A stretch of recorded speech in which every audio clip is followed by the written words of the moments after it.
আরো পরে ফেরেশতারা হুর গিলমান সারা, আরো পরে ফেরেশতারা পড়িতে আছেন যে তারা লা ইলাহা ইল্লাল্লাহ, লা ইলাহা, লা ইলাহা ইল্লাল্লাহ মুহাম্মাদুর রাসূলুল্লাহ। আল্লাহুম্মা সাল্লি আলা মাওলানা মুহাম্মাদ ওয়া আলা আলিহি।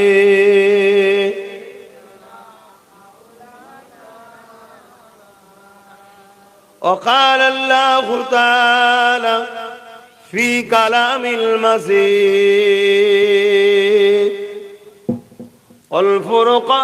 والفرقان الحميد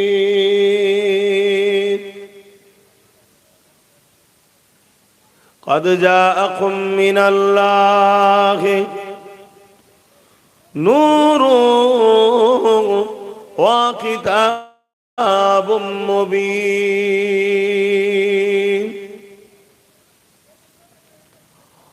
وقال الله تعالى في كلام المجيد والفرقان الحميد ما آتاكم الرسول فخذوه وما نهاكم عنه فانتهوا. قال النبي صلى الله عليه وسلم من أحب لله وأبغض لله وعاتى لله ومنع لله فقد استكمل الإيمان.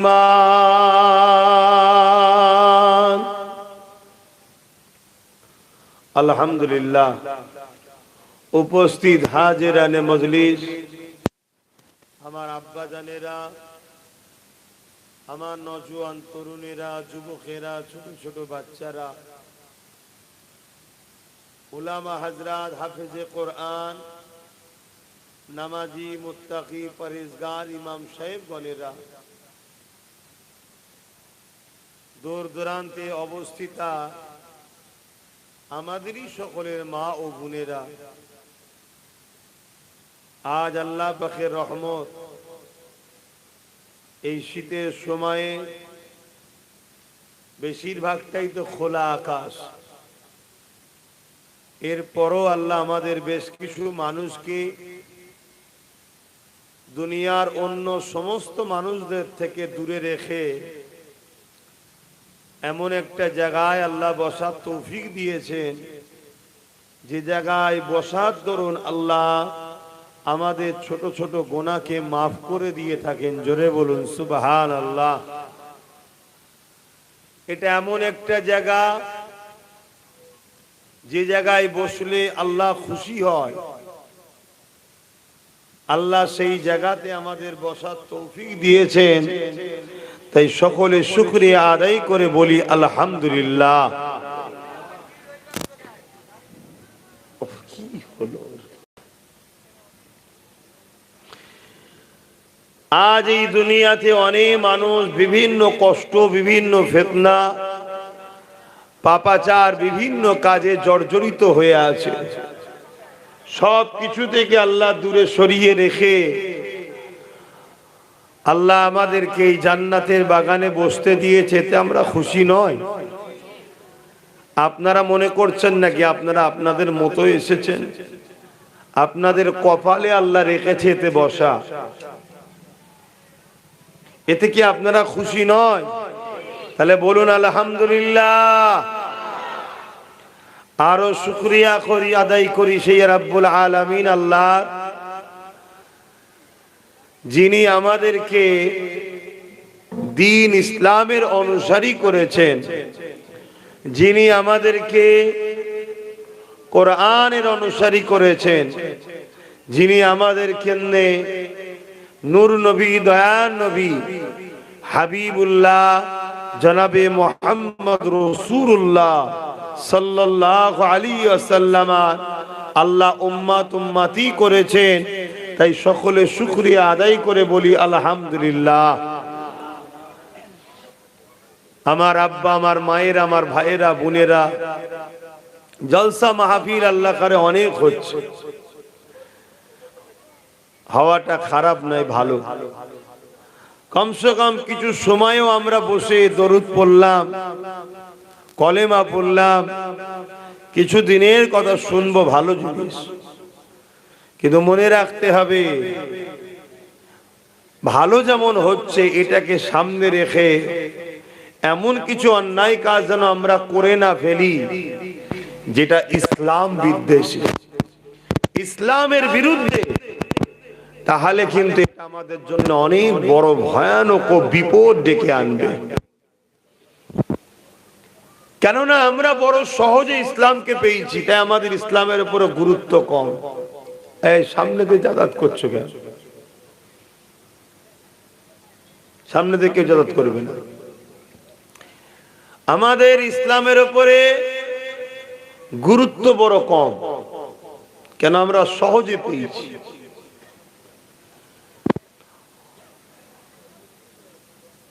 অথচ এই ইসলাম আপনাদের বসিরহাট সাব ডিভিশনে আসতে গিয়ে কত হাজারো লাখো মা সন্তান হারা হয়েছে, কত বোন বিধবা হয়েছে, কত মালি হয়েছে, কত সন্তান এতিম হয়েছে। তারপরে কিন্তু আমরা ইসলামকে পেয়েছি, কিন্তু আমরা সহজে পেয়েছি, তাই আমাদের গুরুত্ব অতটা নাই। জন্ম নিয়েই দেখছি মসজিদ আছে, মাদ্রাসা আছে, হাফেজ আলেম উলামার রয়েছে, জলসা হচ্ছে, আজান হচ্ছে। আর জলসা তো এত হচ্ছে, জলসার উপরে মানুষের ভক্তি উঠে গেছে, গুরুত্বই। কিন্তু মনে রাখবেন, এটা তো সহজে কিন্তু আসে না।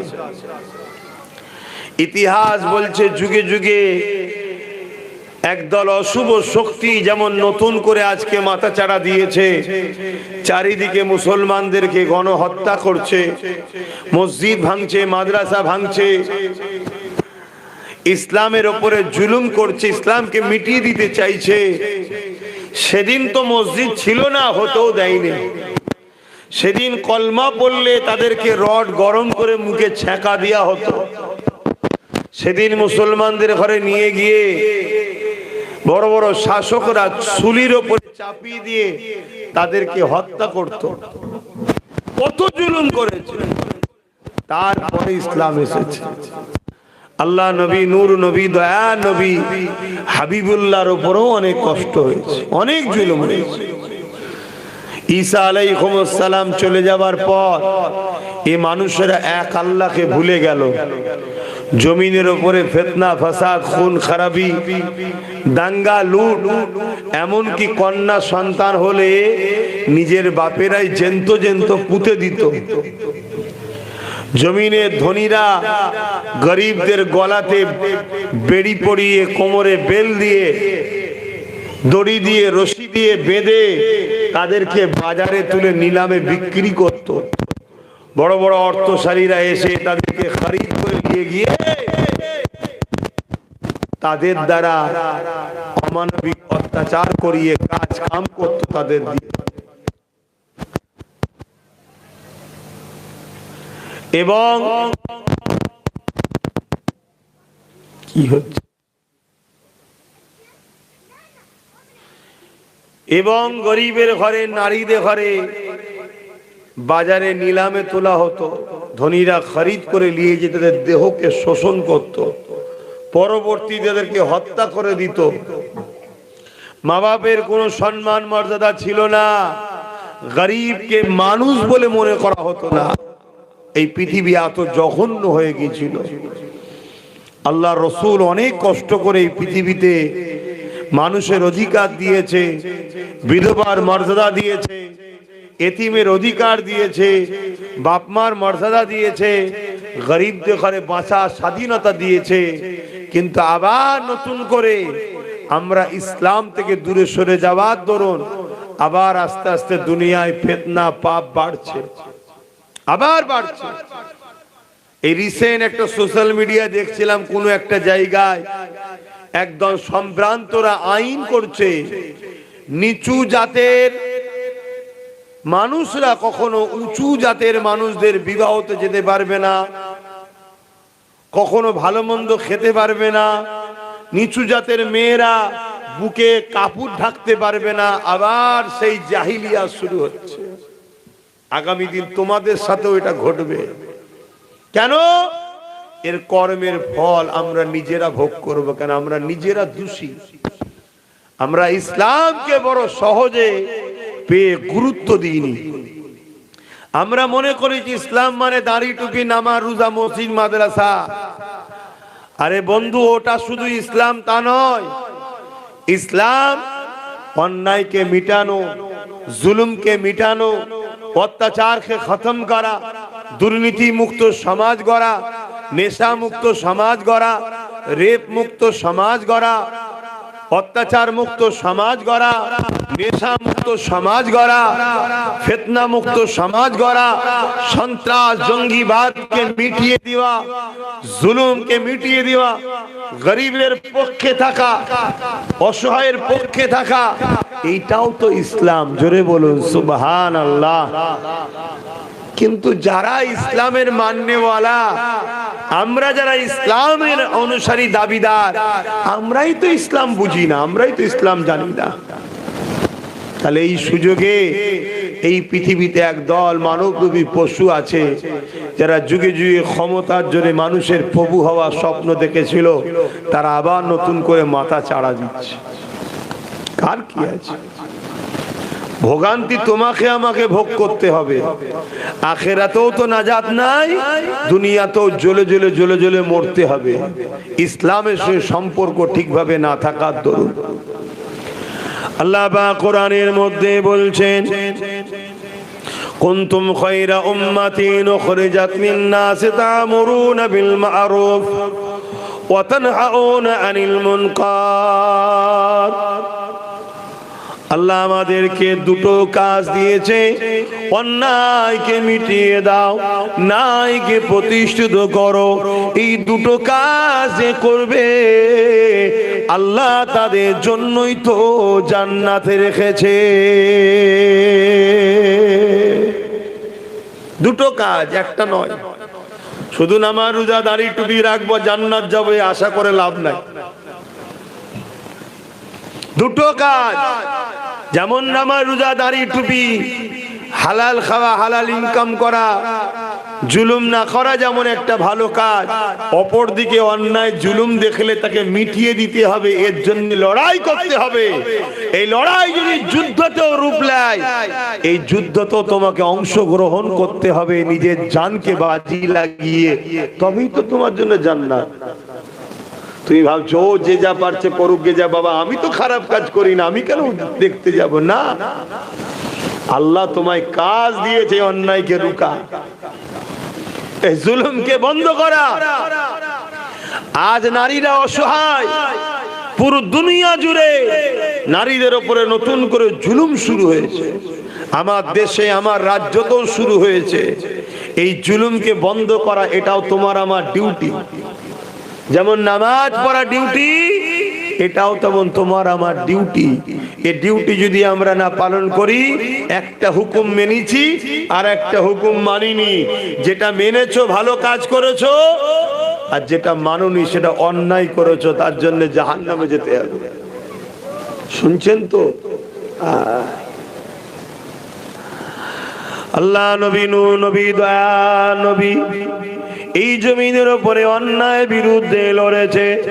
এই জমিনের উপরে অত্যাচারের বিরুদ্ধে লড়েছে, এই জমিনের উপরে ফিতনা ফাসাদ বন্ধ করেছে, এই জমিনের উপরে নারীদেরকে অধিকার দিয়েছে। এ যুবকেরা, তরুণেরা, বাপেরা, এর 1000 বছর আগে নারীদের কোনো অধিকার ছিল না। নারীদের উপরে জুলুম অত্যাচার হতো, নারীগুলোকে ভোগের পাত্রী বানিয়ে দিয়েছিল। আল্লাহ নবী, নূহ নবী, দয়া নবী দুনিয়ার মানুষকে বুঝিয়েছে, না না না না, নারী ভোগের জিনিস নয়। নারীর উপরে জুলুম বন্ধ করো, নারীদের অধিকার দাও। নারী হলো মায়ের জাত, নারীদেরকে যে সম্মান করবে, পেয়ার করবে। কারো ঘরে কন্যা সন্তান হলে তাদেরকে যদি কেউ আদর করে লালন পালন করে, ওই বাবা যদি তার বিবাহ দিয়ে দিতে পারে, দুটো কন্যা যদি কেউ পায়, আমি রাসূলুল্লাহ জানিয়ে দিলাম ওই 2 কন্যার আব্বা আর আমি রাসূলুল্লাহ তার শাফাআত করব।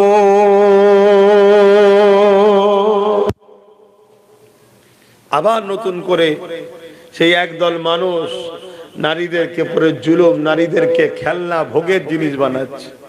আমার দেশেতেই আপনারা দেখেছেন হয়তো, কোন এক বাবা বাইট দিচ্ছে, যে বাবারা ইসলামের বিরুদ্ধে খুব লাগে, বাইট দিতে দিতে বলছে নারী তো মজা করা, খেলা করার জিনিস। চিন্তা করে এদের টেন্ডেন্সি কি। এই নিয়ে কোনো কিন্তু হই হই হবে না, এই নিয়ে কোন রকম হই হই আন্দোলন মিডিয়াতে সমালোচনা হবে না।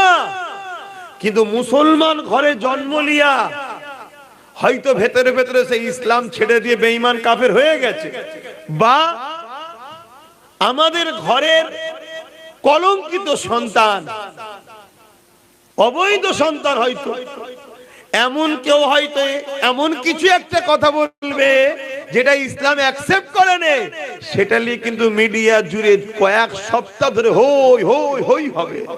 কেন? একে দেখিয়ে ইসলামের বিরোধী করো। আর এই সব কিছুর জন্য দোষী আমরা। আমরা নিজেদের হাত কেটে বসে আছি, সব হাত ছেড়ে দিয়ে বসে আছি, সব জালিমদের হাতে ছেড়ে দিয়েছি। এজন্য আজকে যে যা খুশি আমাদেরকে করে দিচ্ছে। অথচ আল্লাহ নবী জানিয়ে দিলেন, কারো ঘরে যদি পর পর 3টে কন্যা সন্তান হয়, ওই 3 কন্যা সন্তানের বাবা এমন করে 3টে কন্যাকে যদি লালন পালন করে বিবাহ দিয়ে দেয়, আমি রাসূলুল্লাহ জানিয়ে দিলাম ওই 3 কন্যার বাবা আর আমি রাসূলুল্লাহ আল্লাহর জান্নাতে 2টো আঙুল তুলে নবী দেখিয়েছে যেমন পাশাপাশি, ওই 3 কন্যার বাবা আর আমি রাসূলুল্লাহ আল্লাহ পাকে জান্নাতে পাশাপাশি থাকিব।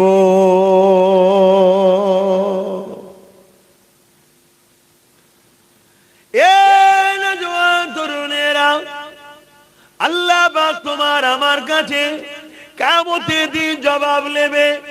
দুনিয়ায় তোমাকে আমাকে আল্লাহ ছেড়ে দিয়েছে, কিয়ামতের দিন আল্লাহ পাক জবাব নেবে, ওরে আমার বান্দা বান্দি রে, আমার জমিনের উপরে এতিমদের উপরে জুলুম হতো, কেন তোরা এতিমদের পক্ষে দাঁড়িয়ে জালিমদের বিরুদ্ধে লড়াই করলি না?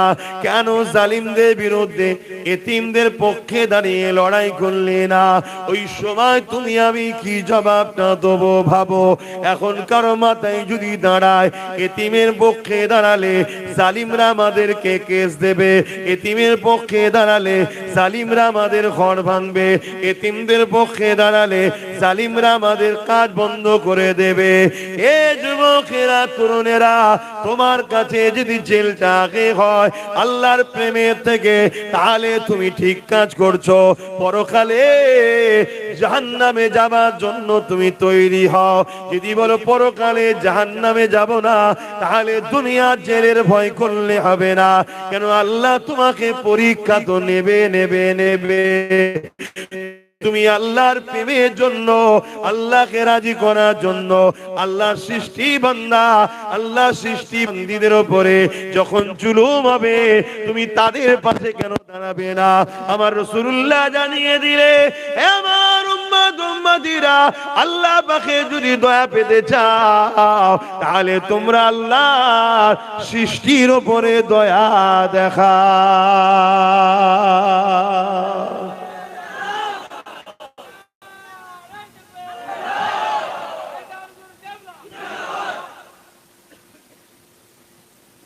আজ তো আমাদেরকে পুঁথিগত ধর্ম শেখানো হয়, জুলুম দেখো আমরা ঘাড় ঘুরিয়ে চলে যাই। বা আমার কওমেরই হয়তো অনেক লোক জুলুমের সাথে পার্টিসিপেটও করে ফেলেছে, অথচ জুলুম এত মারাত্মক ব্যাধি, দুনিয়াতেও শেষ হতে হবে, আখিরাতেও শেষ হতে হবে। এখানে ফাঁকা মাঠ একটু ঘিরে টিরে দিবি, এই যে ঠান্ডা লাগছে, কষ্ট হচ্ছে, দাম ক্ষতি হবে, রোজ জলসা, ঠান্ডা লেগে গেলেই ব্যাস যা, এটা কিছু দিকে ঘিরে দিবি।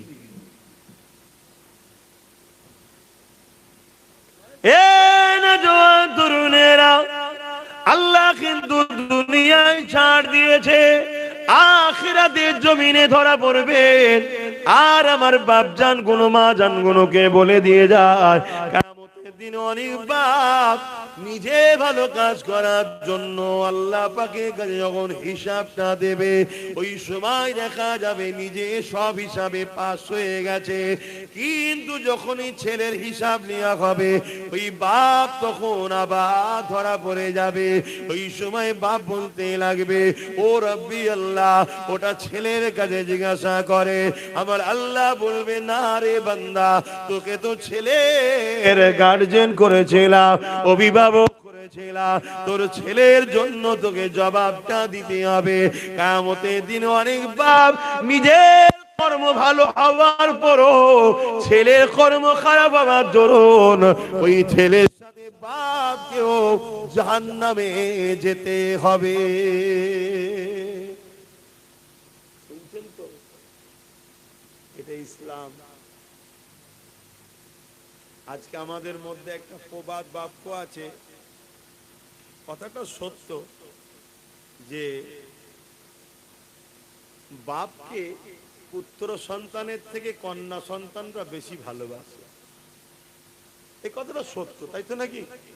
হ্যাঁ, এই কথা সত্য যে বাপকে ছেলে সন্তানের থেকে কন্যা সন্তান বেশি ভালোবাসে। কিন্তু এটাও সত্য, বেশিরভাগ বাপ জাহান্নামে যাবে কন্যা সন্তানের জন্য। শুনছেন তো? আজকে কোন কন্যাটা পর্দা করে বলুন? এর জন্য ধরা কিয়ামতের দিন বাপ পড়বে না পড়বে না?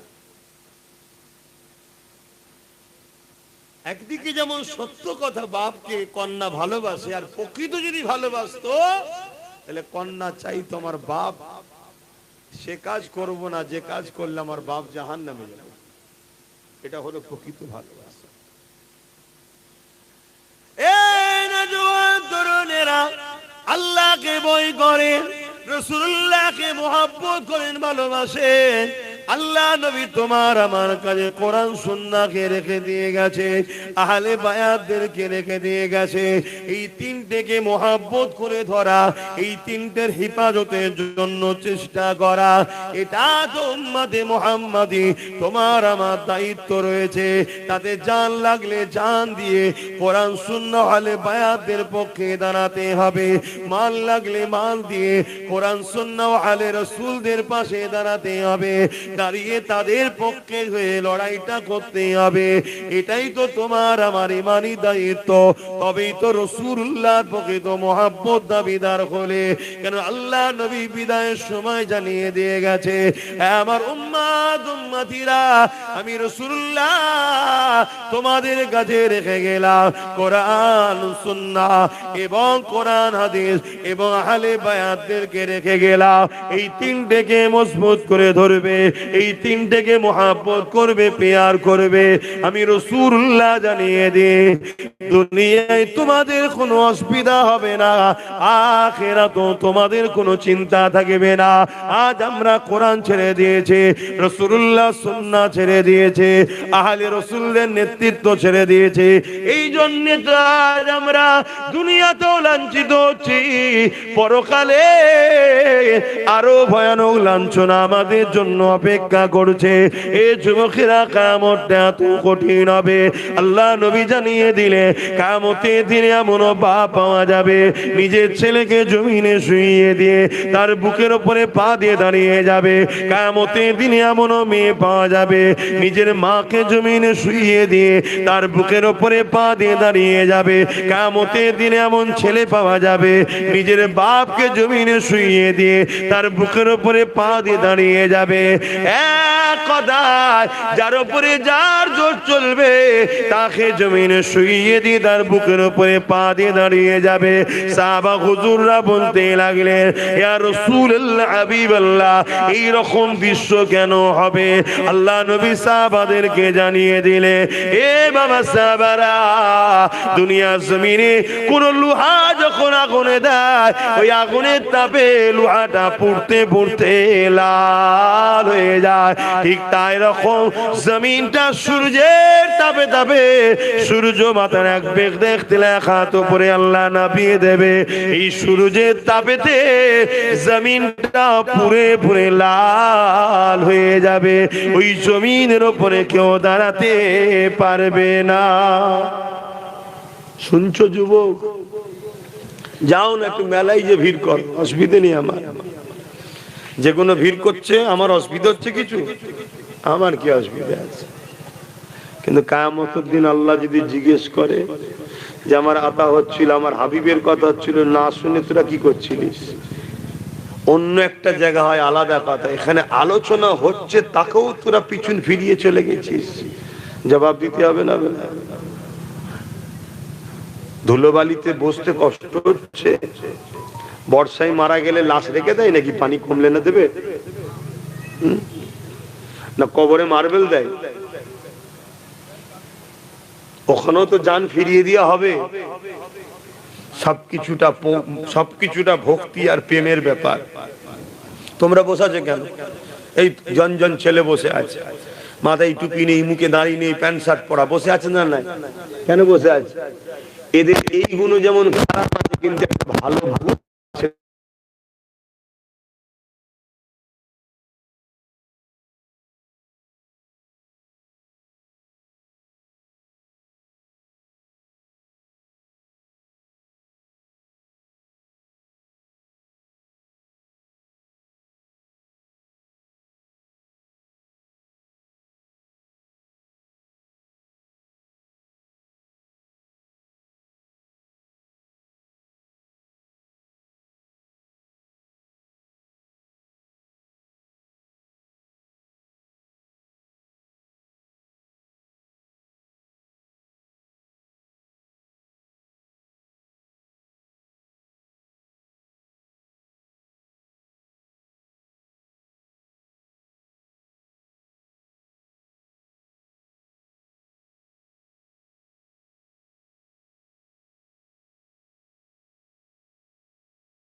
মিটাবো, মারবো, তখন ওরা সাহায্য আল্লাহর পক্ষ থেকে পাবে না।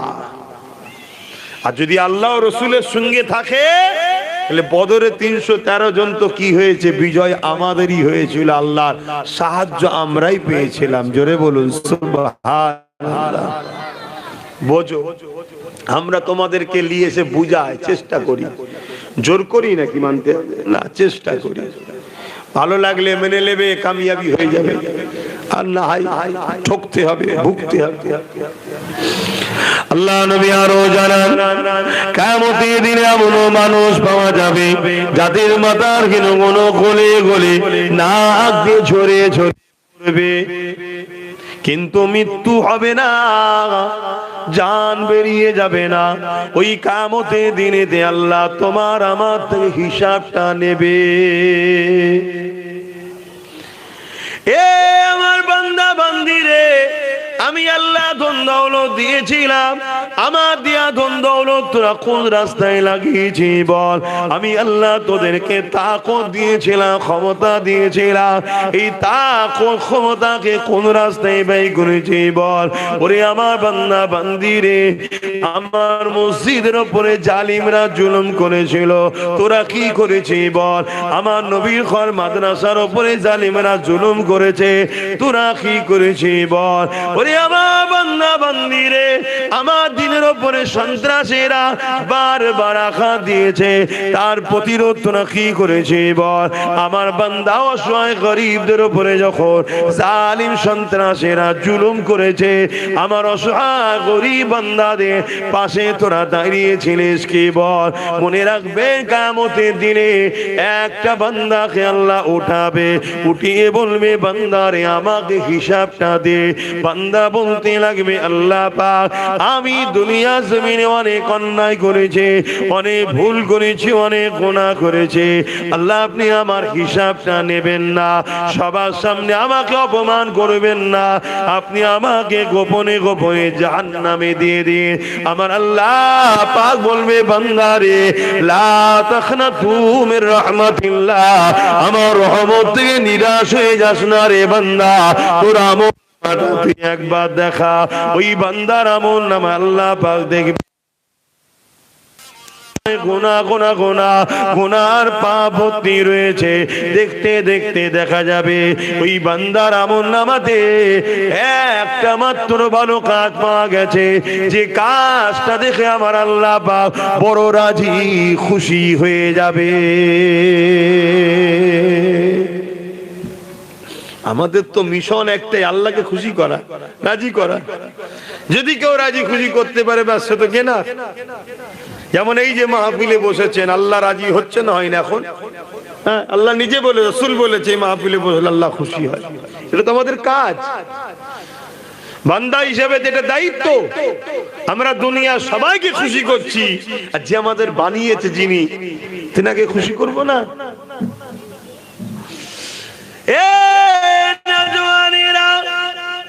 আল্লাহ পাকে কাজ দেখে বড় খুশি হয়ে যে বলবে, ওরে আমার বান্দারে, শুধু অন্যায় আর অন্যায় করেছি, ভালো কাজ তো কিছু করিসনি রে বান্দা।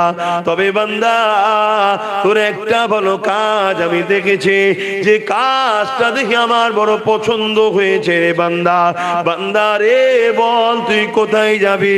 ওই সময় বান্দা সুন্দর একটা কথা বলবে, ও রাব্বি আল্লাহ, আমার তো কোনো ভালো কাজ নেই, আপনি যদি দয়া করে আমায় জান্নাত দেন, তবে আমি আপনার জান্নাতে যেতে পারি। এ নওজওয়ানেরা, আল্লাহ বড় খুশি হয়ে যাবে। আল্লাহ খুশি হয়ে যে বলতে লাগবে, বান্দারে ঠিক বলেছি বান্দা, যা যা, আমি আল্লাহ তোর পাপ অন্যায়কে চেপে দিলাম। বান্দা যা, আমি আল্লাহ তোকে জান্নাতি ঘোষণা করে দিলাম। এ যুবকেরা, তরুণেরা, এটা ময়দানে মাস হাসরে ঘটবে একজন বান্দার সঙ্গে, আল্লাহ আমার রাসূলের দ্বারা জানিয়েছে ওই বান্দার ভালো কাজটা কি থাকবে। ওই বান্দার ভালো কাজ হবে এটা, প্রচন্ড গরমের সময় এক আল্লাহ পাকের সৃষ্টি পশু এমন করে একটা জায়গায় বাঁধা ছিল যে জায়গাতে সূর্যের আলো লেগে যাওয়ার দরুন সূর্যের তাপে তো এই পশুটার জিহ্বাখানা বাইর হয়ে গেছে গরমের চোটে, পিপাসা কাতর হয়ে গেছে। এই বান্দা দেখে বড় দয়া লেগেছে, কেননা পশুটা বাঁধা ছিল, যেতে পারছে না রৌদ্র থেকে। এই বান্দা তাকে ছাওয়ায় বেঁধে পানি পান করিয়েছে। এই দেখে তার মনে বড় দয়া হয়ে করেছে। আমার আল্লাহ পাক বলতে লাগবে, ওরে আমার বান্দারে, আমার সৃষ্টি পশু যখন বাঁধা ছিল, সে অসহায় ছিল, পিপাসায় ছিল, তুই তার উপরে দয়া দেখিয়েছিস। আমার দয়া নিয়ে যদি তুই তার উপরে দয়া দেখাতে পারিস, আমি আল্লাহ রহমান রহিম দয়ার মালিক, আজকের দিনে তুই বাঁধা রয়েছিস, তুই অসহায় রয়েছিস, এখান থেকে তোর কোনো বাঁচাবার কেউ নাই। এই অসহায় বিপদের দিনে কেন আমি আল্লাহ তোর উপরে দয়া দেখাবো না? আমি আল্লাহ দয়া করে তোকে জান্নাতি বানিয়ে দিলাম। আরো জোরে বলুন সুবহান আল্লাহ।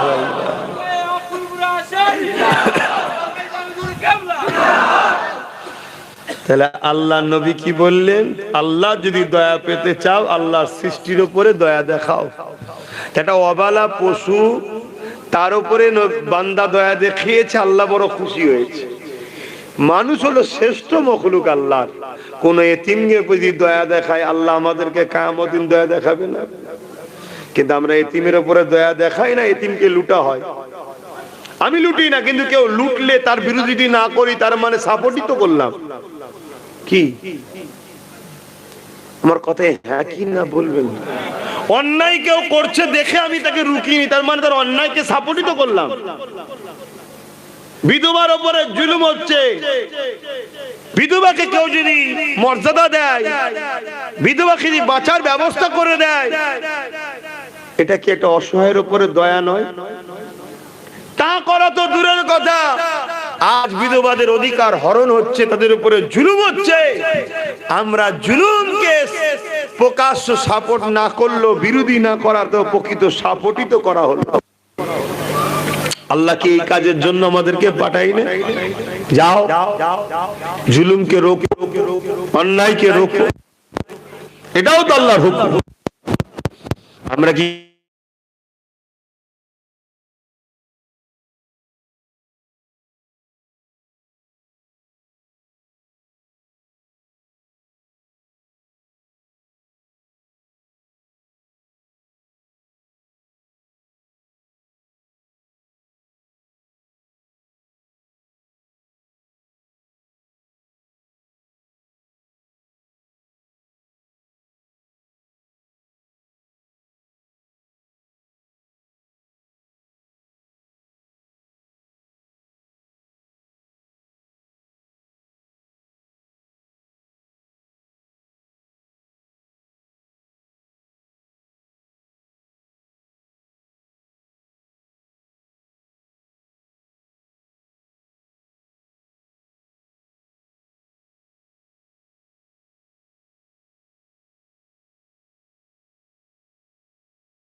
ইসলাম শুধু ভালো কাজ করার শিক্ষা দেয়নি, ভালো হতে হবে, ভালো কাজ করতে হবে, যেমন অন্যায়কে মিটাতেও হবে, এর নামও ইসলাম। জোরে বলুন সুবহানাল্লাহ। কেউ নামাজ পড়ছে, দাঁড়িয়ে রেখেছে, ভালো কাজ, খারাপ কিছু নয়। টুপি পরেছে, ভালো কাজ, নবীর সুন্নাত তো। কিন্তু আল্লাহ নবী জালিম শাসকদের বিরুদ্ধে লড়াই করেছে, দাড়ি টুপির থেকে অনেক বড় সুন্নত এটা। এটা করবে কে বলো? দস্তকান বিছিয়ে খানা খেচ্ছ, ভালো কাজ, আল্লাহ রসুল করেছে, সুন্নতে সওয়াব পাবে। কিন্তু আল্লাহ নবী এই জমিনের উপরে গরিব এতিম অসহায়দের পাশে দাঁড়িয়ে রোম থেকে শুরু করে, কেসরা থেকে শুরু করে, কাইসার থেকে শুরু করে আবু জেল উদবার বিরুদ্ধে লড়াই করেছে। আজকের এই জালিমগুলোর বিরুদ্ধে লড়াই কি করবে? তা না করে এদের সঙ্গে আমরা মুসলমান ভেতরে ভেতরে সব লেনদেন আছে না নাই? তাহলে বলুন, আল্লাহ পাক বলছেন কোরআন সূরা বাকারাতে, আমাকে আমার হাবিবকে ছেড়ে যাদের তোমরা প্রাধান্য বেশি দেবে, আমি আল্লাহ তাদের হাতে তোমাদেরকে মিটাবো। আজকে মিটাচ্ছে না? মিটাই না। আমাদেরকে মিটাচ্ছে কারা?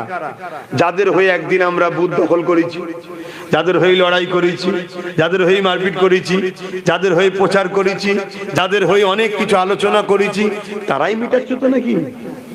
খোদার মার দেখেছেন? কিচ্ছু করার নেই, কিচ্ছু করার নেই। এখনো সময় আছে, এখনো সময় আছে, পরিবর্তন হয়। আল্লাহর হয়ে যান, নবীর হয়ে যান। অনেক কষ্ট করেছে নবী আমার এই দিনের জন্য, সেই দিনের পাহারাদার হও, দিনকে খেয়াল রাখো। দিনের বিরুদ্ধে কোনো কাজকে অ্যাকসেপ্ট করা যাবে না। আমরা উম্মতে মুহাম্মাদি, আমরা শরাবের বিরুদ্ধে। যে সরকার শরাবের পক্ষে হবে, সে সরকারকে কখনো উম্মতে মুহাম্মাদি শক্তিশালী করতে পারে না। এটা হবে আমাদের আকীদা। আপনি বলবেন আমি গণতান্ত্রিক দেশে বাস করছি, তো কি হয়েছে?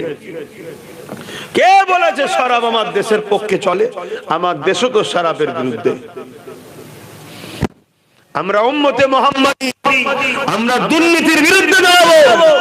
উম্মতে মুহাম্মাদি কখনো দুর্নীতিবাজ, দুর্নীতিগ্রস্ত ব্যক্তিদের পক্ষে, দুর্নীতিগ্রস্ত সরকারের পক্ষে থাকতে পারে না। সমাজে কোনো মানুষ বলবে না আমি দুর্নীতি করি? দুর্নীতি কি সবাই ঘৃণা করে না? করে না। তাহলে উম্মতে মুহাম্মাদি এই দেশে তোমার আমার দুর্নীতির পক্ষে দাঁড়ানো কি সংবিধান নিষেধ করেছে নাকি? না, সংবিধান বলেছে দুর্নীতির পক্ষে থাকো। সংবিধানও তো দুর্নীতির বিরুদ্ধে, ঠিক না বেটি? একদিকে ধর্ম বিরুদ্ধে, দেশের সংবিধানও বিরুদ্ধে, কিন্তু এরপরও আমরা উম্মতে মুহাম্মাদি মসজিদে গিয়ে সেজদায় পড়ে কাঁদি, বলি আল্লাহ তুমি আমায় সাহায্য করো। আর বাইরে নবীর দুশ্মন হয়ে যে নবী যে দুর্নীতিকে মিটিয়েছে, সেই দুর্নীতিবাজদের পিছনে ঝান্ডা ধরে ঘুরে বেড়ায়। আমার নেতা, তোমার নেতা দুর্নীতিবাজ জিন্দাবাদ, বলি না? বলি না? আরে দুর্নীতির না বললেও বকলে মোটেই তো বলা হয়। তাহলে আমাদের নামাজ কি হচ্ছে? ভাবেন, এখনো সময় আছে। আমরা ভাবাচ্ছি, ভাবাচ্ছি, আহারে ভাবাচ্ছি। কিয়ামতের দিনে সবার আগে জান্নাতে যাবে আলেমরা। জানেন তো নাকি? আপনাদের এবার হিংসা হবে না তো? বলবেন তো কি না? হিংসা হবে? তোরা আগে চলে গেল কেন?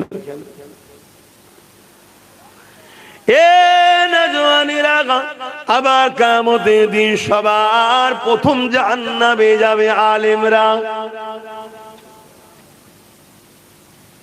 মুরব্বী মানুষকে চেয়ার দিতে পারতো তো, নিচে বসতে কষ্ট হবে। এটা এখানে চেয়ার দাও না, এই বক্সের পাশে, এদিকে দাও। হ্যাঁ, চেয়ারে বসো। শুনছে? তাহলে সর্বপ্রথম জাহান্নামে যাবে আলেম, আর সর্বপ্রথম জান্নাতে যাবে। তাহলে আলেম আবার দু রকম হয়ে গেল কি করে? এটা তাহলে জানতে হবে আমাদেরকে। তাহলে জানতে হবে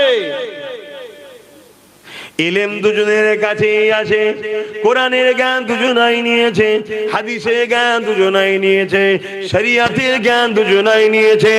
শরিয়াতের জ্ঞান আল্লাহ পাক দুজনকেই দিয়েছে, কিন্তু একজন ইলম দ্বারা, কোরআনের জ্ঞান দ্বারা সে যখনই কথা বলবে, দ্বীনের পক্ষে বলবে, আল্লাহর পক্ষে, রাসূলের পক্ষে বলবে, এ যুবকেরা, তরুণেরা, বাপেরা, এই এক শ্রেণীর উলামা হবে, হক কথা বলবে। এই হক কথা বলার দরুন দুনিয়া জালিমরা তাদের বিরোধী হয়ে যাবে, এতে তারা কোনো পরোয়া করবে না। তারা আল্লাহর জন্য, রাসূলের জন্য হক কথা নাই কথা বলতে লাগবে। এই এক ধরনের আলেম। আর এক ধরনের আলেম, তারা ইলম অর্জন করবে, কোরআনের জ্ঞান, হাদিসের জ্ঞান থাকবে, কিন্তু সেগুলোকে থাকার পরও সেগুলোকে সিনার মধ্যে বন্দী করে রেখে দিয়ে দুনিয়ার তাগুতি শক্তির কাছে নিজেদেরকে বিক্রি করে দেবে, দুনিয়ার তাগুতি শক্তির সঙ্গে হাত মিলাবে। তাদের কাছে কিছু পদের জন্য, কিছু অর্থের জন্য তারা দুনিয়াদার হয়ে যাবে। যেমন হতভাগা আকবরের সময়তে দেখা গেছে দুনিয়ার মুখে দুই ধরনের আলেম ছিল। এক ধরনের আলেমেরা দুনিয়ার জমিনেতে আকবরের অর্থ নিয়ে, আকবরের রাজপ্রাসাদে, রাজপ্রাসাদে ছায়াতলে বসে আকবরকে সাথে করে নিয়ে তার অর্থে লোভেতে অর্থ নিয়ে কোরআনের বিরুদ্ধে একটা কিতাব লিখেছিল। ওই কিতাবটার নাম হলো দ্বীনে ইলাহি। কারা লিখেছিল? প্যান্ট শার্ট পরা দাঁড়ি চাচাগুলো, প্যান্ট শার্ট পরা দাঁড়ি চাচা নিজে ডুবছে, কাউকে ডুবাইনি। আর মৌলী সাহেব যখন বিগড়ে যায় সমাজকে ডুবায়। কথা বুঝে আসছো তো নাকি? এজন্য ভয় এইগুলোকে নিয়ে নয়, ভয় উলামা যদি বিগড়ে যায়, আবার এইগুলো কাউকে বাঁচাতেও পারে না। যদি ভালো হয় শুধু নিজে বাঁচবে, আর উলামা যদি ভালো হয়ে যায় আবার সমাজকে বাঁচিয়ে দেবে। জোরে বলুন সুবহানাল্লাহ। তাহলে উলামার যেমন সম্মানও আকাশ ছোঁয়া, আর যদি বিগড়ে যায়, আল্লাহ নবী বলেছে আসমানের নিচে, জমিনের উপরে সবথেকে নিকৃষ্ট হবে একদল উলামা। মানে চতুষ্পদ সোর খিঞ্জিরের থেকেও খারাপ। শুনছেন তো নাকি? আমি আবার জাহান্নামের কুকুর বলেছিলাম বলে কিছু উলামার গায়ে লেগেছিল। আমি তো জানি না বাপ তাদের গায়ে লাগার কারণ। তো যাক, আমি ওই দিকে যাচ্ছি না আজকে। আমি যে কথা বলছি, তাহলে হতভাগা আকবর দ্বীনে ইলাহি কোরআনের বিরুদ্ধে বার করেছিল, তাতে লিখা সহযোগিতা করেছিল কে? আলেমরা। আর দ্বীনে ইলাহির বিরোধী করে বন্ধ করেছিল কারা? নেতৃত্ব দিয়েছে কে? আলেম। দ্বীনে ইলাহির বিরোধী যিনি করেছিলেন হযরত মুজাদ্দিদ আল-ফিসানি রাহমাহুল্লাহ, তিনি দ্বীনে ইলাহির বিরোধী করেছিল। এই যুবকেরা, তরুণেরা, এর জন্য আকবর মুজাদ্দিদ আল-ফিসানির বিরুদ্ধে অনেক দুনিয়াদার মুফতি মাওলানাকে লাগিয়ে দিয়েছিল। তারা দিন রাত ধরে মুসলিম সমাজের মধ্যে ডিবেট তৈরি করেছে, মুসলিম সমাজের মধ্যে বিভাজন করেছে, মুসলিম সমাজকে বুঝিয়েছে মুজাদ্দিদ আল-ফিসানির বিরুদ্ধে নানা রকম প্রপাগান্ডা চালিয়েছে। কারণ আকবর ওই দুনিয়াদার উলামাগুলোকে অর্থ দিত, মাইনে দিত, তাদেরকে পুষে রেখেছিল। আর মুজাদ্দিদ আল-ফিসানি আল্লাহ পাকের সাহায্যে কোটি কত মানুষকে নিয়ে, তাদেরকে সাথে করে নিয়ে আকবরের বিরুদ্ধে লড়াই করে গেছে। এই লড়াইয়ের শেষ পর্যায়ে বিজয় আল্লাহ কাকে দিয়েছিল জেনে নাও। বিজয় আল্লাহ দিয়েছিল আল্লাহর ওলি মুজাদ্দিদ আল-ফিসানিকে। আল্লাহ বিজয় দিয়েছে। কিন্তু অনেক জুলুম হয়েছে হুজুরের উপরে, এমনি এমনি হয়নি। অনেক জুলুম, জেলে পর্যন্ত হুজুরকে ঢুকিয়ে দিয়েছে। সব ইতিহাস তো জানো না? ইতিহাস জানো? এই যে আজকে নতুন একটা আবহাওয়া উঠছে না, একদল আলেমরা জালিম নেতাদের দিকে আছে না নাই? আমি নাম ধরে বলছি, বর্তমান এখনো একদল মুফতি মাওলানা মমতার সাথে আছে, আছেন না নাই? এগুলো সব শয়তান মার্কা মৌলী সাহেব। কেন এ প্রকাশ্য ইসলামের বিরুদ্ধে গেছে না যায়নি? হ্যাঁ, আগে ছিল না আলাদা কথা, এখন যখন শয়তান ইসলামের বিরুদ্ধে চলে গেছে, আর শয়তানের সাথ কি আলেমরা দিতে পারে? আগে যখন বিরোধী করেন দুনিয়াবি স্বার্থে চলো, কেন বড় শয়তানকে রুকার ব্যাপার ছিল তখন কি? এখন বড় শয়তান ছোট শয়তান মেয়েকে সব এক শয়তান হয়ে গেছে। ও আইন করা শয়তান, এই আইনকে সাপোর্ট করা শয়তান। কথা বুঝে আসছে না? না তো সেই জায়গায় তো সেদিনও ছিল, এটা নতুন নয়, এগুলো জানতে হবে। আর না হয় আমরা ওয়াজ করলে, বিরোধী করলে আপনারা তখন ভুল বুঝবেন আমাদেরকে। আর যখন ইতিহাসগুলো জানবেন তখন ভাববেন নারী ব্যাপার বুঝার আছে। যেমন ব্রিটিশ এদেশে ছিল, জানেন তো ব্রিটিশরা জালিম ছিল না? ছিল না? কত বড় জালিম ছিল। আমার ভারতের ধন দৌলত তো চুরি করে নিয়েই গেছে। আমার ভারতের ধন দৌলত, সোনা দানা, হিরে জহরত, দেশে যা ছিল সব তো নিয়ে পালিয়ে গেছে। উপরন্ত আমার ভারতবর্ষের নাগরিকদের রক্ত সিলিঞ্চিতে বার করে ইংল্যান্ডে নিয়ে গেছে, লিজে বিক্রি করেছে। শুনছেন কি কুচুলুম করেছে? তাহলে আজকে আবার একদল আমার দেশে লোক আছে, সব পুরাতন আগে যারা ব্রিটিশদের আগে যারা এই দেশ চালিয়েছিল তাদের বিরুদ্ধে বলে, ব্রিটিশদের বিরুদ্ধে বলেনি। ব্রিটিশরা মনে এদের দুলা ভাই হয়। কথা বুঝে আসছে না? নাই যদি আমার দেশের বিরুদ্ধে কেউ জুলুম করে থাকে, সে যাই হোক তার বিরুদ্ধেই বলতে হবে, ঠিক না বেটি? তবে তো তুমি দেশপ্রেমিক, তবে তুমি দেশপ্রেমিক। তো সেই জায়গায় ব্রিটিশরা এই জুলুম করেছিল, ব্রিটিশদের এই অত্যাচারে সেই সময়ে এই ভারতবর্ষে বড় বড় উলামারা, তার মধ্যে বসিরহাটের বড় মাওলানা, ইনিও ব্রিটিশদের বিরুদ্ধে কথা বলেছে। দাদা হুজুরও ব্রিটিশদের বিরুদ্ধে কথা বলেছে। আরো বড় বড় কিফায়াতুল্লাহ থেকে শুরু করে আরো বড় বড় উলামারা, আব্দুল আজিজ মুহাদ্দিস দেহলভী রাহমাতুল্লাহ থেকে শুরু করে ব্রিটিশদের বিরুদ্ধে লড়াই করা, যুদ্ধ করা ঘোষণা দিয়েছে। কিন্তু আবার ওই ব্রিটিশরাই অনেক উলামাদের ঘরে বন্দী করেছে, বন্দী করে আন্দামান, কালাপানি, সেলুরা জেলেতে খাটিয়েছে। আবার ওই ব্রিটিশরাই একদল উলামাকে মাসি ভাতা বেতনও দিত। এই শুনছেন তো নাকি? তাহলে ব্যাপারটা কি? ব্যাপারটা কি? একদল আলেমকে ব্রিটিশ মাইনে দিচ্ছে, আবার একদল আলেমের বিরুদ্ধে ব্রিটিশ লড়াই করছে। এখানে বুঝার ব্যাপার আছে না? নাই। আজকেও একদল আলেমকে আজকের ব্রিটিশরা তোষামত করছে, প্রোগ্রাম করলে ডাকে, আবার মৌলী সাহেব প্রোগ্রাম করলে ব্রিটিশকে ডাকে। আছে না? না মুখে মুখ দিয়ে কি গুজুর গুজুর করে নিল, নিয়ে সব ঠিক আছে, দেখতে হবে, খুব ভালো, হ্যান ত্যান সব সেটিং হয়ে গেল। কথা বুঝে আসছে? আমরা বাকি কোনো সব সেই ঘরে গিয়ে চলো মাঠে যে নিরতে হবে, এটা হাঁ করা থাকলে হবে, একটু জাগো। এতদিন চাকরি বাকরি গেছে, পড়াশোনা গেছে, এবারে ঈমান যাবার সময় এসে গেছে, জাগো।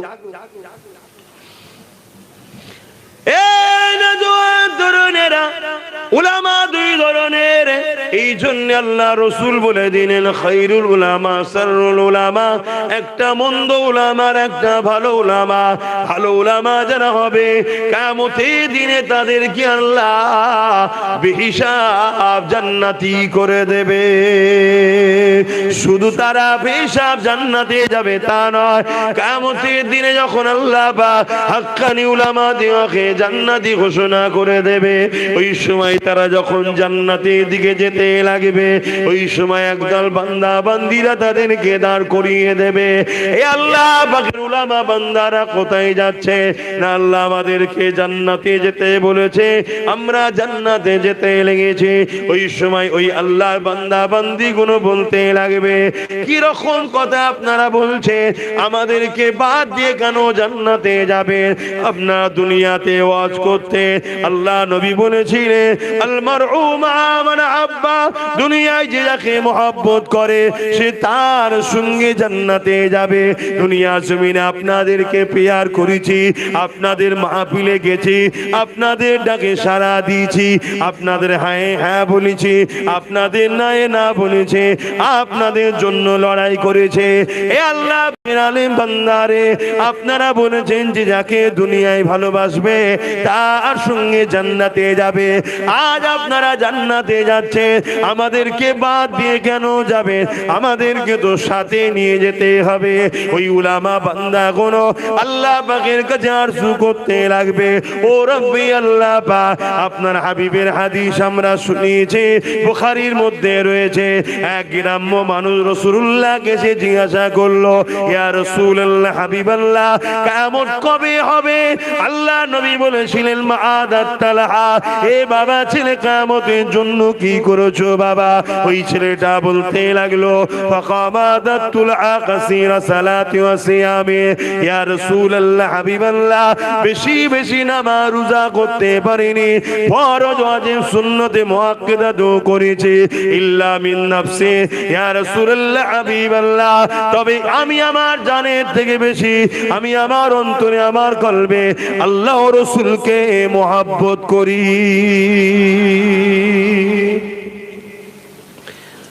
বেশি বেশি নামাজ রোজা করতে পারিনি, ফরজ ওয়াজিব সুন্নতে মুআক্কাদাটুকু করেছি, তবে হুজুর আমি আমার কলবে হৃদয়ে আপনাকে আল্লাহকে সবথেকে বেশি ভালোবাসি। আল্লাহ নবী শুনে বলেছিলেন, আল মারউ মা মান আহাব্বা, দুনিয়ায় যে যাকে ভালোবাসবে তার সঙ্গে জান্নাতে যাবে। এই আল্লাহর উলামা বান্দা এই ওয়াজ আপনারা করতেন না? তারা বলবে হ্যাঁ। তাহলে আজকে আমরা তো আপনাদের ভালোবেসেছি, আপনারা জান্নাতে যাচ্ছেন, আমাদের বাদ দিয়ে মানে? শুনছো যুবকরা, কাদের সঙ্গে বন্ধুত্ব করবে দেখো দেখো। তবে আজ এইখানে একটা কথা বলে যাচ্ছি, মন দিয়ে শোনো, পর্দার আলে মা বোনগুলো শুনছে কি আমি জানি না, যদি শুনে থাকে তারাও শুনে। হক উলামার বৈশিষ্ট্য, হক উলামা কখনো জালিম শাসকদের সঙ্গে বন্ধুত্ব করতে পারে না, এটা মাথার মধ্যে রেখে দেবে। পৃথিবীর টোটাল ইতিহাস দেখিয়ে দাও, বাপ আদম থেকে নিয়ে আজকের তারিখ পর্যন্ত একটা দেখাও কোন হাক্কানি উলামা জালিম শাসকের সঙ্গে বন্ধুত্ব রেখেছে? কথা কিছু মাথায় ঢুকছে? যদি হাক্কানি আলেম হয়, সিস্টেমই হচ্ছে জালিম শাসকের সঙ্গে তার লড়াই হবে। কারণ ইসলাম আর জুলুম দুটো এক জায়গায় হতে পারে না। পানি আর তেল দুটো এক জায়গায় হতে পারে? তার থেকেও অসম্ভব ইসলাম আর জুলুম, ইসলাম আর সন্ত্রাস, ইসলাম আর জঙ্গিবাদ, ইসলাম আর আতঙ্কবাদ, এটা কখনো এক জায়গায় হতে পারে না। তাহলে কি করে জালিমের সাথে ইসলামের উলামা থাকতে পারে ভাই? তাহলে জানতে হবে দাল মে কুছ, বাস বুঝে লাও।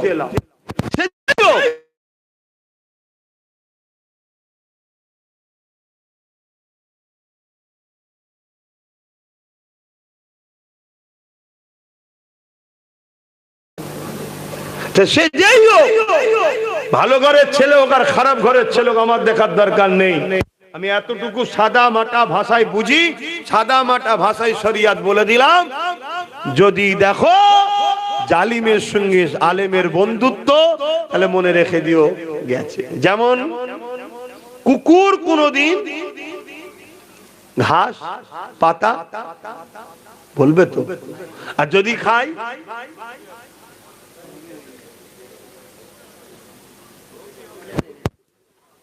তোমরা জানো না,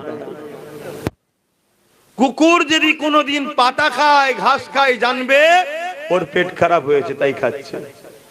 দেখেছো কখনো?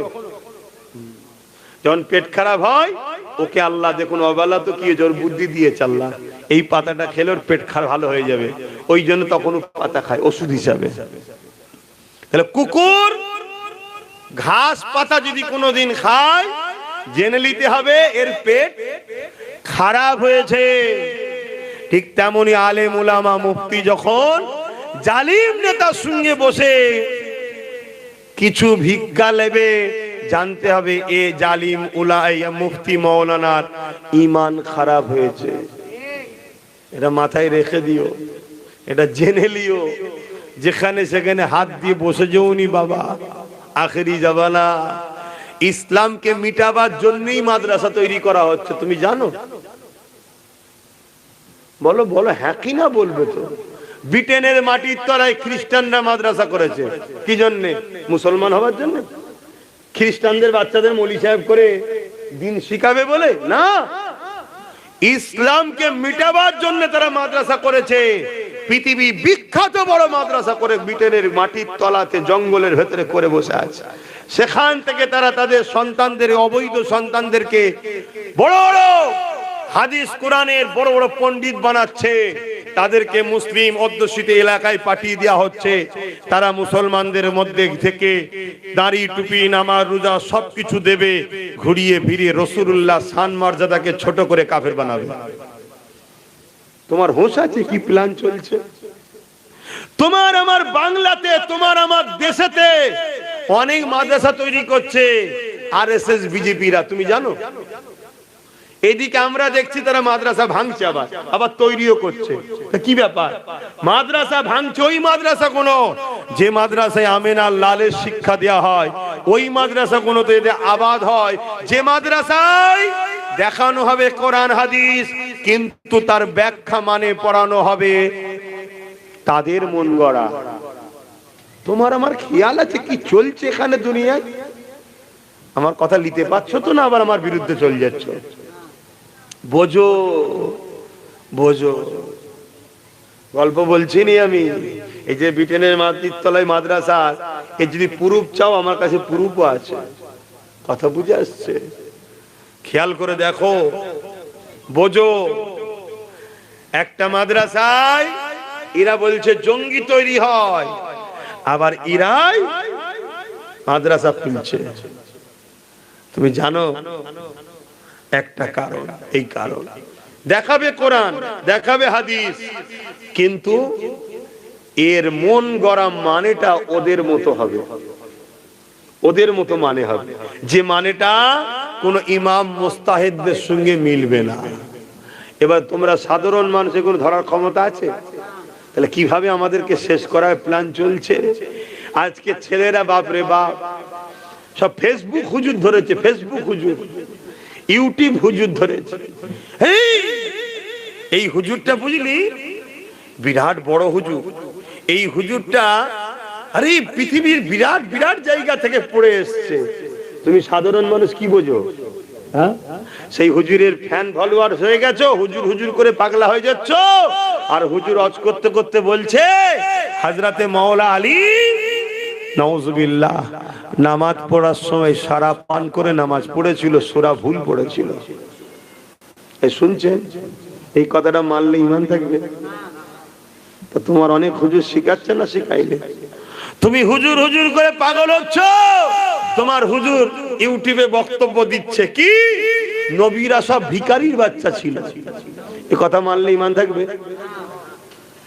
তাহলে কি চলছে বুঝতে পারছো? আর সেই সব মাদ্রাসাগুলোতে সেই সব হুজুরদের কাছে রাতের আড়ালে সব গাড়ি ঢুকছে, রাতের আড়ালে ঢুকছে, ঢুকে সব দিয়ে এসছে, চালাও চালাও। কেন? ওদের কাজ নামাজ দাও, দাঁড়ি দাও, টুপি দাও, শুধু বিয়াদব তৈরি করো। বিয়াদব, সাহাবাদের বিয়াদব, ওলিয়া উলিয়াদের বিয়াদব, নবীর শানে বিয়াদব। এই বিয়াদবের ঈমান থাকে? আমার কথা শুনছেন তো নাকি? তাহলে বলেন কোন দিকে যাবেন? এক তো প্রকাশ্য মুদি আমাদেরকে মারার জন্য ছুটছে, কথা বুঝে আসছে না? নাই এইদিকে যদি বা একটু দরদি ছিল সেজে গুজে, ওরে সর্বনাশ, এই যে কি ভেতরে যে রেখেছিল মনের মধ্যে এখন তা প্রকাশ হচ্ছে, ঠিক তো নাকি? হ্যাঁ, কিন্তু আমি অনেক আগে থেকে বুঝাচ্ছি যে কুরবানির পশুর মতো এ বানছে, ও জবাই করবে। মিলছে তো আজকে? তো যাই হোক, এরা আবার ডাইরেক্ট আমাদেরকে ঝেড়ে দিতে চাইছে। আবার যদি মৌলী সাহেব পীর সাহেবের কাছে যায়, তারাও আবার ছুরিলে বসে আছে আমাদের ঈমান কাটবে বলে। তা যাবে কোথা? হ্যাঁ,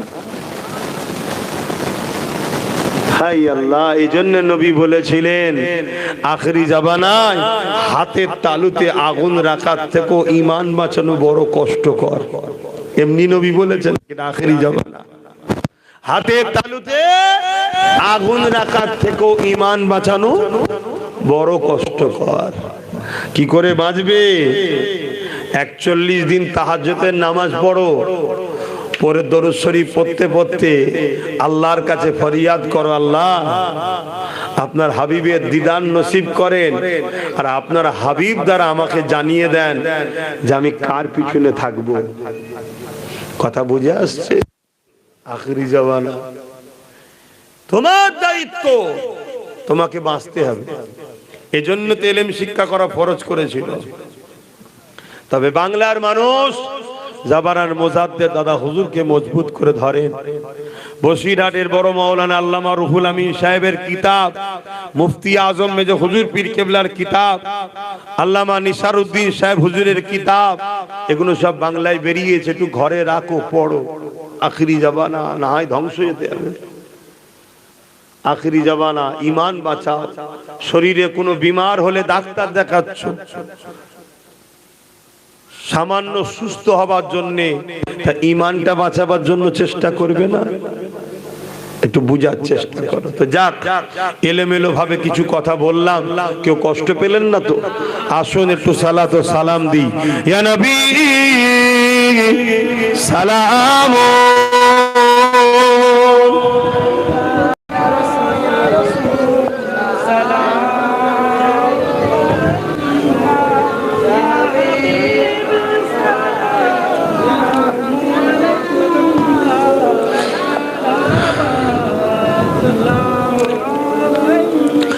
এই যে আমরা দাঁড়িয়ে সালাম দিয়ে, দাঁড়িয়ে সালাম দেওয়ারও বিরোধী আছে না? না, যারা বিরোধী করে চরম অন্যায় করছেন আপনারা। কেউ বসে সালাম দিলে তাদের বিরোধী আমরা করি না। কেন? এটা প্রেমের ব্যাপার। তো প্রেম ভালোবাসা কখনো জোর করে হয়? এটা কোনো মসলার ব্যাপার নয়, ফতোয়ার ব্যাপার নয়, এটা প্রেমের ব্যাপার। তাহলে আমি প্রেমের সাথে দাঁড়িয়ে সালাম দিই। কেউ যদি মনে করে বসে দিয়াটা তার কাছে উত্তম, সেটা তার কাছে, আমি তার বিরোধী করি। আহলে সুন্নাত ওয়াল জামাত বিরোধী করে না। কিন্তু আমাদের দাঁড়ানোর যারা বিরোধী করে, তারা কত বড় গোস্তাকে রসুল, বিয়াদবে রসুল হয়ে যাচ্ছে। সাধারণ মানুষগুলো কি বুঝতে পারছে? বুঝতে পারছে না। তাদেরকে কেউ ভুল বুঝাচ্ছে, তারা বিরোধী করছে। আরে তুমি বসে দিচ্ছ, দাও না, ওটা তোমার পছন্দ, আমার পছন্দ। আমি রসুলের পাককে দাঁড়িয়ে সালাম দেবো। কেন? নবী সালাম দেবো নবীকে, নবী জবাব দেবে, আমরা দাঁড়িয়ে দাঁড়িয়ে জবাবটা নেবো আদবের সাথে। জোরে বলুন সুবহানাল্লাহ। এবং বাবুল আদব কিতাবুল কিয়াম, নবী পাককে সাহাবা হুজুররা দাঁড়িয়ে দাঁড়িয়ে সালাম দিয়েছেন। জোরে বলুন সুবহানাল্লাহ। কথা বুঝে আসেন? একটু মহব্বতের সঙ্গে দাঁড়িয়ে সকলে জবান ছেড়ে দিয়ে দয়ার নবীকে সালাম দেন। ইয়া নবী সালাম,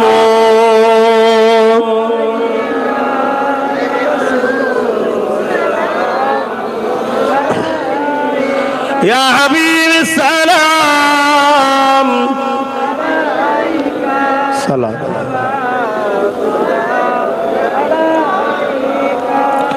طلع البدر علينا من ثنيات الوداع وجب الشكر علينا ماذا لله أهداي يا نبي سلام يا رسول يا حبيب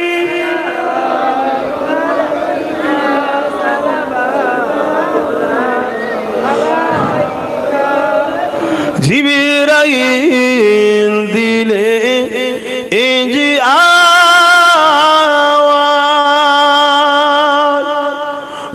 দাও আসমানের দুয়ার এসেছেন নবী ঈদের সরদার করিতে আল্লাহ আরো দিদার ইয়া নবী সালাম ইয়া রাসূল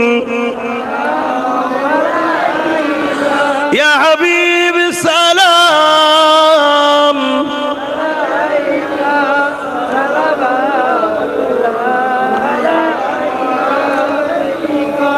আল্লাহ আমাদের সালামকে কবুল করেন বোন আল্লাহুম্মা আমিন হুজুরের দরবারে আল্লাহ আমাদের হাজিরি দেওয়ার তৌফিক দিন বোন আল্লাহুম্মা আমিন একটা ছোট্ট কথা আপনাদের কাছে আলোচনা করছি সকলে একটু বসেন সকলে বসেন বালাগাল উলা বিকামালিহি না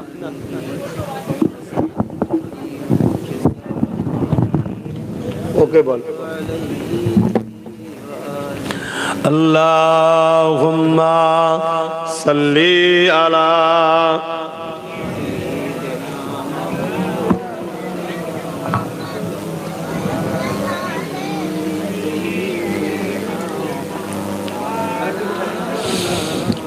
বাপজান আমার আমি নলেজ সিটি করছি খবর পেয়েছেন তো স্কুল চলছে আপনাদের কাছে একটা কথা বলছি মন দিয়ে শোনেন কারো যদি জানা এতিম কোনো বাচ্চা থাকে একটু যোগাযোগ করাবেন ওই এতিম বাচ্চাকে থাকা খাওয়া পড়া জামা কাপড় সবকিছু দিয়ে আমি তাকে পড়াতে চাই যাতে করে এই বাচ্চাটা প্রতিষ্ঠিত হয় তার বাপ হয়তো আমার ভাই আল্লাহর হাওয়ালায় চলে গেছে তো কি হয়েছে আমি চাচা হিসাবে ভাইপোকে পড়াবো সম্পূর্ণ খরচ দিয়ে আদ্যে তাকে বাচ্চাকে আমি পড়াবো যদি কারো কোনো জানাশোনা এতিম বাচ্চা থাকে অবশ্যই যোগাযোগ করাবেন আজ আমরা গরিবের পাশে এতিমের পাশে সরে যাওয়ার দরুন তার ঠিকমতো শিক্ষা না পাওয়ার জন্য আমাদের ছেলেরা খারাপ দিকে চলে যাচ্ছে হারা তোর শীতের কাপড় নেই নাকি তুই ভাবে বোঝাচ্ছিস কেন ঠান্ডা লাগে না যত ঠান্ডা আমার গায়ে লাগছে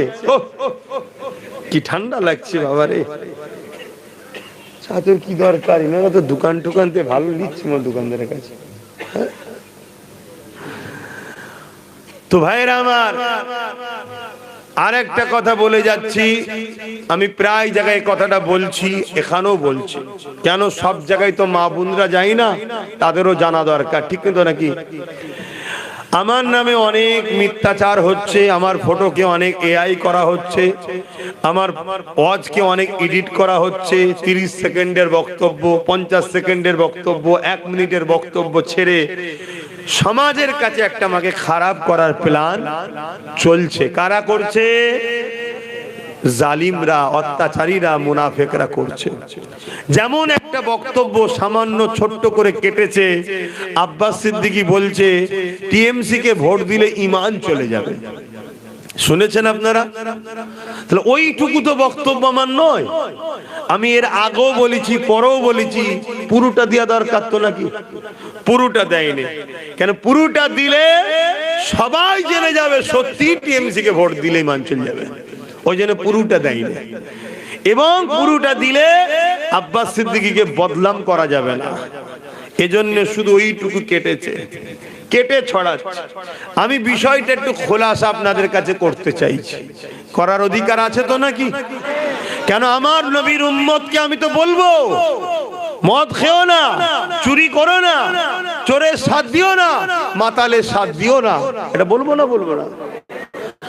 আমার নবীর উম্মতকে তো আমার বলার অধিকার আছে কু আনফুসাকুম ওয়া আহলিকুম নারা নিজে বাঁচো নিজের আহালদের বাঁচাবার চেষ্টা করো আমার ভাই আমার বাপ আমার মা আমার বোন আমার তো অধিকার আছে দেখো বুঝাবার কি অ্যাকচুয়ালি আমি বলেছিলাম আল্লাহর নবীর একটা হাদিস মুসলিম শরীফের হাদিস আল্লাহর নবী বলছেন অন্যায় দেখলে হাত দিয়ে রোকো। যদি হাতে যদি রুখতে না পারো তাহলে মুখ দিয়ে অন্যায়ের প্রতিবাদ করো। যদি মুখ দিয়ে প্রতিবাদ করতে না পারো অন্তর থেকে ঘৃণা করে দূরে সরে যাও। এই অন্তর থেকে ঘৃণা করে যারা দূরে সরে যায় এদের ঈমানটা রাসূল বলছে বড় দুর্বল, কিন্তু আছে ঈমান, বেঈমান নয়।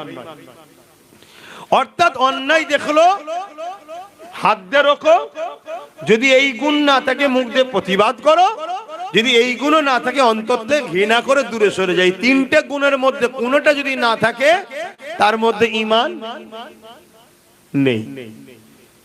এটা হচ্ছে রাসূলুল্লাহর হাদিস, মুসলিম শরীফ। বিজেপি সরকার ওয়াকফ কালা কানুন করে মসজিদ, মাদ্রাসা, কবরস্থান, ঈদগাহকে ধ্বংস করতে চাইছে, হ্যাঁ কি না? আওয়াজ দিয়ে বলবেন। এটা ঠিক করছে না অন্যায় করছে? রাসূলের হাদিস, অন্যায় দেখলে হাত দিয়ে রোকো। যদি হাত দিয়ে রুখতে না পারো মুখ দিয়ে কেন্দ্র সরকারের প্রতিবাদ করো। তা না করতে পারো অন্তর থেকে ঘৃণা করে সরে যাও। তা না করে কোনো মুসলমান যদি তাদেরকে কেন্দ্র সরকার বিজেপিকে ভোট দেয় ঈমান থাকবে? এটা আমি প্রথম বলেছি, এটাকে দেয়নি, এটা কেটে দিয়েছে। এইটা দিলে আব্বাস সিদ্দিকীকে কি করে প্রমাণ করবো যে আব্বাসের সাথে বিজেপির সম্পর্ক আছে? এটা দিলে তো প্রমাণ হয়ে যাবে যে না, ও তো বিজেপির বিরুদ্ধে। এই জন্য মুনাফিকরা দেয়নি। কত বড় এটা চিটিং বাস, চিন্তা করুন। কথা মাথায় ঢুকছে? এক নম্বর। দ্বিতীয় নম্বর, আমি বলেছি এই কেন্দ্র সরকারের বিরুদ্ধে আন্দোলন করব আমরা। আর কেউ যদি বলে দিল্লি চলে যাও, সে নাই করলো না অন্যায় করলো? এটা অনেক আগের কথা। এখন তো শুধু দিল্লি চলে যাও বলেনি, এখন নিজেই দিল্লিওয়ালার সঙ্গে মহব্বত করে ফেলেছে, তার আইনকে মেনে নিয়েছে। মেনেছে না মানে? তাহলে ও আইন করছে, আইনকে লাগু করছে, দুজনে এক না আলাদা? তাহলে ওকে ভোট দিলে ওর কি বলে, ওর বিরুদ্ধে যেমন অন্যায় দেখলে রুখতে হবে, এটা অন্যায় না অন্যায় নয়? রুকা দরকার আছে না নাই? তাহলে রাজ্য সরকারের বিরুদ্ধে হাত দিয়ে লড়তে হবে। যদি হাত দিয়ে না পারেন মুখ দিয়ে প্রতিবাদ করতে হবে। তা যদি না পারেন অন্তর থেকে ঘৃণা করতে হবে। তা না করে কোনো মুসলমান যদি এই ওয়াকফের দুশমন রাজ্য সরকারও একে যদি ভোট দেয় তার ঈমান থাকবে? আমি এটা বলেছি। আমি বলেছি কি, কোরআন শেষ হয়ে যাবে কেউ যদি বলে সে ঠিক বললো না অন্যায় করলো, তাহলে তার বিরুদ্ধে হাত দিয়ে লড়তে হবে না? হবে না? মুখ দিয়ে প্রতিবাদের দরকার আছে না নাই? অন্তর থেকে ঘৃণার দরকার আছে না নাই? তা না করে যদি তাকে যদি কেউ ভোট দেয় তার ঈমান থাকবে? আমি এটা বলেছি। এগুলো বলার পরেও আমি বলেছি, এরপরও তোমাদের যদি কেউ মনে হয় যে না সবই ঠিক আছে, এরপরও একে দরকার, যদি দরকার যদি হয় তোমাদের কোনো মুসলমান, আমার দরকার নেই, আমার এদের কাউকে দরকার নেই, আমার জন্য আল্লাহ ও রসুল যথেষ্ট, আলহামদুলিল্লাহ। তাহলে এদেরকে ক্ষমা চাইতে বলো, একে বলো যে আমি যা বলেছি দিল্লি চলে যাও, আইন সাপোর্ট করেছি বা কোরআন শেষ হয়ে যাবে বলা, ভুল করেছি আমায় ক্ষমা করে দাও। শুনছেন তো নাকি? আমি এটাও বলেছি, কিন্তু সে সব কিছু দেয়নি, শুধু দিয়েছে এইটুকু। আব্বাস সিদ্দিকী বলেছে টিএমসি কে ভোট দিলে ঈমান চলে যাবে বলে একজন বুজুর্গ সাথে আমার ওয়াজকে সেটিং করেছে। তিনি বলছে ভোট দেয়া যাবে, আমারটা বলছে দেয়া যাবে না। আরে বুজুর্গ যার কথা বলছো, তিনি কবে বলেছিল ভোট দেয়া যাবে? যখন এ কোরআন শেষ হয়ে যাবে বলেনি। যখন বলেছিল 10,000 মাদ্রাসা দেবো, তখন বুজুর্গ বলেছিল যদি ভালো কাজ হয় দে। সে তো অনেকেই ভোট দিয়েছিল, এখানে অনেকে আজকে ভোট দিয়েছে, দিচ্ছে না দেয়নি? এই কথা বলেন। কিন্তু আজকে জিজ্ঞেস করো তো দেবে কি? আজকে জিজ্ঞেস করো, কোন ইমানদার বলতে পারে না দেবো। আজকে জিজ্ঞেস করলে একটাই কথা বলবে, আর না এ মুখ পুরীর মুখ আর দেখবো না। বলবে না? বলবে না? কেন? এ আমার কোরআন শেষ হয়ে যাবার কথা বলেছে, এ মসজিদ মাদ্রাসা ওয়াকফের দুশমন, অতএব সাথ দিলে ঈমান থাকবে না। শুনছেন তো নাকি? আরেকটা কথা, কেন্দ্র সরকার জালিম হ্যাঁ কি না? জোরে বলেন, রাজ্য সরকার জালিম হ্যাঁ কি না? দুর্গাপুরে বোলডুজার দিয়ে মাদ্রাসা ভাঙলো, যে মাদ্রাসা ভাঙে ও কি আল্লাহর ওলি না জালিম? তাহলে রাজ্য সরকার জালিম না জালিম নয়? আল্লাহ নবী বলছেন কেউ জালিম জানার পরও কোন মুসলমান যদি সহযোগিতা করে শক্তিশালী করার দরুন আল্লাহ রসুল বলছে সেই ইসলাম থেকে বেরিয়ে যাবে। মিশকাত শরীফের হাদিস, যে ইসলাম থেকে বেরিয়ে যায় তার ঈমান আছে। আমি তো এইগুলো বলেছি, এতে আবার কিছু মোল্লা মৌলী সাহেবের অ্যালার্জি হচ্ছে। তাহলে জানতে হবে ও মুনাফিক বেঈমান এদের কাতারে। শুনছেন তো নাকি? হ্যাঁ, কথা তো আর আমার বাপের বলিনি, কথা তো আল্লাহ রসুলের বলেছি। যদি মনে হয় না আপনি ভুল করছেন, ভুল বলছেন, তাহলে আসেন না। আমি তো রোজ বলছি একটা ব্রিগেডে ডাক দেন, উভয় পক্ষ যায়, আপনি সরকারের মৌলী সাহেব হয়ে আসবেন। আমরাও দেখব আজকের আবু বকর, আজকের হতভাগা আকবরের দালাল কারা। আমরাও দেখব আজকের ব্রিটিশদের দালাল কারা। আজকে আমরাও দেখব এজিদের দলে কারা। কি সেদিনে এজিদের দলে মুফতি মৌলানা হাফেজ ছিল না? ছিল না? 13,000 ছিল। কত? 13,000। আমার হোসাইন পাক মাত্র 72 জন। 25,000 লোক নিয়ে এসছে হোসেন পাকের বিরুদ্ধে লড়াই করবে। এই 25,000-এর মধ্যে 13,000 ছিল হাফেজ আলেম মুফতি মৌলানা। শুনছেন তো? তাহলে হাফেজ মুফতি মৌলানা দেখে কুরবানি হয়ে যাবার ব্যাপার নেই। দেখতে হবে কোন কাতারে, এজিদের কাতারে না হোসাইনের কাতারে, এটাকে দেখতে হবে। আজকে এজিদ আছে না নাই? এজিদ কাকে বলে? যে জুলুম করে, যে অত্যাচার করে, যে বদমাইশ, যে লম্পট, যে শরাবি। আমাদের রাজ্য সরকার কি শরাব ব্যবসা করে না? করে না? এক কথা বলে। এতে এজিদ, এই কথা বুঝছেন না? বুঝেন না? তাহলে এজিদের সাথ দিয়ে আর তুমি মৌলী সাহেব বলছে আমি হোসাইনি, তাহলে এটা মুনাফিকি নয়? তাহলে এই মুনাফিকদের হাত থেকে জাতিকে বাঁচাবার জন্য বুঝাবার দরকার আছে না নাই? এজন্য আমি বুঝিয়েছি। এবার আমার কথা যারা নিতে পারবার নেবে, যারা নিতে পারবার নাই নেবে না। কিন্তু আমার দায়িত্ব আছে না নাই? হ্যাঁ, দায়িত্ব পালন করছি। এখন বলুন, আমার কথায় কেউ কষ্ট পেলেন? আমার সঙ্গে কারা সহমত? হাত তুলে দেখা। মারহাবা, নারে তাকবীর, নারে জিহাদ। তাহলে একদিকে ওয়াকাবের দুশমন দিদি মুদি, আর একদিকে ওয়াকাবে বাঁচাবার জন্য নবী বংশের আওলাদ সুপ্রিম কোর্টে কেস করে লড়াই করছে। আপনারা কার সাথে? দিদি মুদির সাথে না নবী বংশের আওলাদের সাথে? কেন? এই ওয়াকাব বাঁচাতে চাইছে। কথা মাথায় ঢুকছে? তার জন্য আপনাদেরকে এই কথাগুলো বলে গেলাম, সংক্ষেপ করছি। ভাইয়েরা সব হালকা বয়সের ছেলেরা মাহফিল করছে, একটু যাচ্ছে, যার যা খুশি একটু শরীক হন, যার যা খুশি একটু শরীক হন, যার যা খুশি একটু শরীক হন। ছেলেরা যাচ্ছে, আর সকলে একবার সূরা ফাতিহা শরীফ, একবার সূরা ইখলাস শরীফ, একবার দরুদ শরীফ পড়েন। একটু ছোট করে দোয়া চাইবো। মাহফিল রাত্রিরে হবে, তাই তো নাকি? নামাজ বাদ আবার মাহফিল হবে। আপনারা যার যা খুশি একটু শরীক হন। প্রতি শুক্রবার দিন আমি থাকি দরবারে, যাবেন আপনারা সকাল 10টা থেকে 12টা। তারপরে কথা হবে না, কারণ 12টার পরে মনে অন্য কাজে মিটিং এ ব্যস্ত হয়ে যায়। আর একটা কথা, আমার নলেজ সিটির বাৎসরিক দাতা হবেন আপনারা, সবাইকে বলে যাচ্ছে। কিসের? এই মাহফিলের। আচ্ছা, মাশাআল্লাহ, এই মাহফিলের জন্য দিয়েছে। ছেলেরা গেছে, যার যা খুশি দাও। আর প্রতি শুক্রবার সন্ধ্যে 7টা থেকে 7:30টার মধ্যে লাইভে বসি। এক শুক্রবার চেষ্টা করেও পারি না। আপনারা ফলো করবেন, ওই লাইভ গুলো দেখবেন। কিছু প্রশ্ন থাকলে প্রশ্ন করবেন, উত্তর দেবো। আসেন একটু আল্লাহর দরবারে তওবা করি। বিসমিল্লাহির রহমানির রহিম।